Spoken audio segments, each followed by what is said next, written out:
What's up, peers, and welcome to Bitcoin to the Max, here live on the World Crypto Network.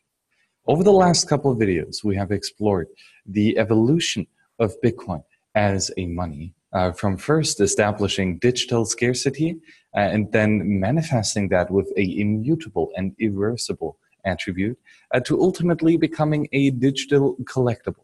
The first true use case of a money, just a good that you would like to have around you just for the sake of having it. And we have moved throughout the early growing pains of Bitcoin and the tasks that it needed to fulfill in order to now, at this point in time, reach a reliable store of value phase. And this is quite key because, yes, you store your value in a scarce digital asset as soon as you hold on to it. Right? As soon as you restrain your consumption and production power from today, from the current point in time, and you postpone this to an uncertain future. So if you are using Bitcoin so that you can buy something tomorrow, that ultimately is a store of value use case. And you can do this with anything and everything. You can hold on to a banana because you think tomorrow it is going to be more delightful to you.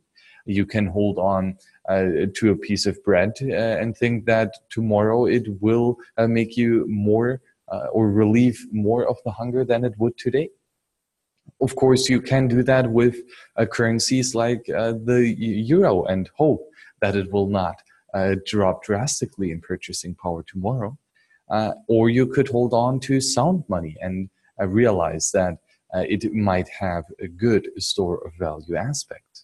But why is this? This store of value aspect fundamentally deals with time preference.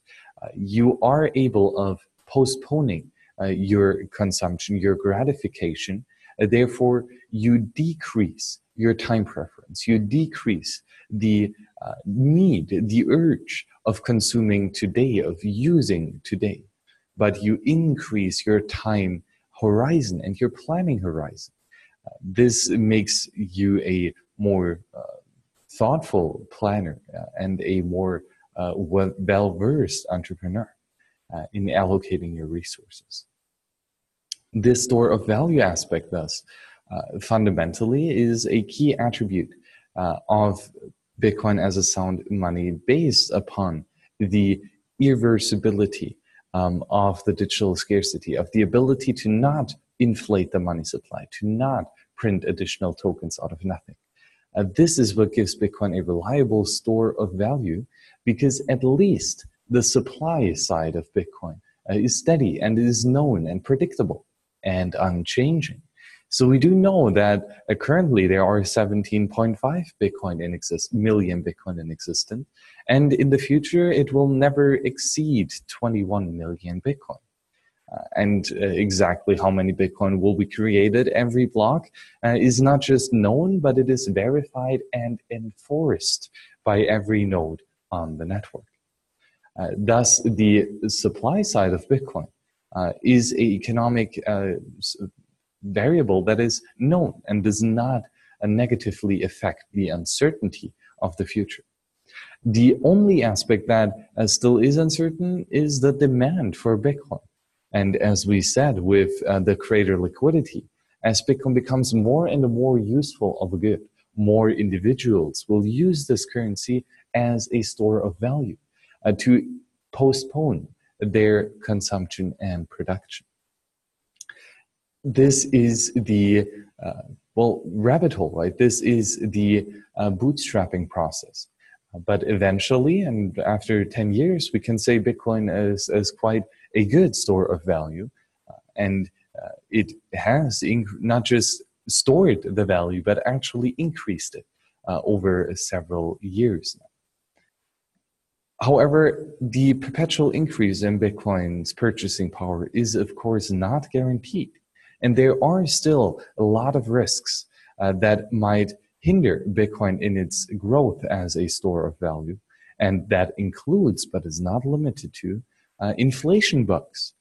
So there are bugs in the consensus software that would make the creation of additional Bitcoin units a artificial increase in the money supply, for example, valid under consensus rules, at least on a software level.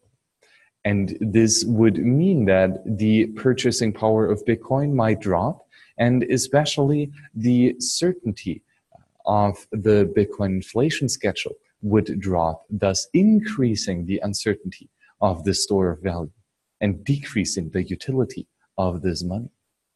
So the store of value aspect is the first major use for Bitcoin.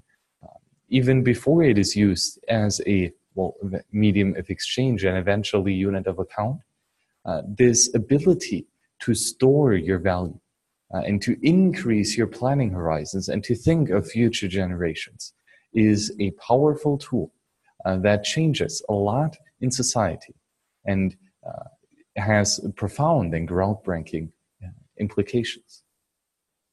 Thank you, my peers, for joining me here today on the World Crypto Network for the show Bitcoin to the Max, which is a Patreon early bird show.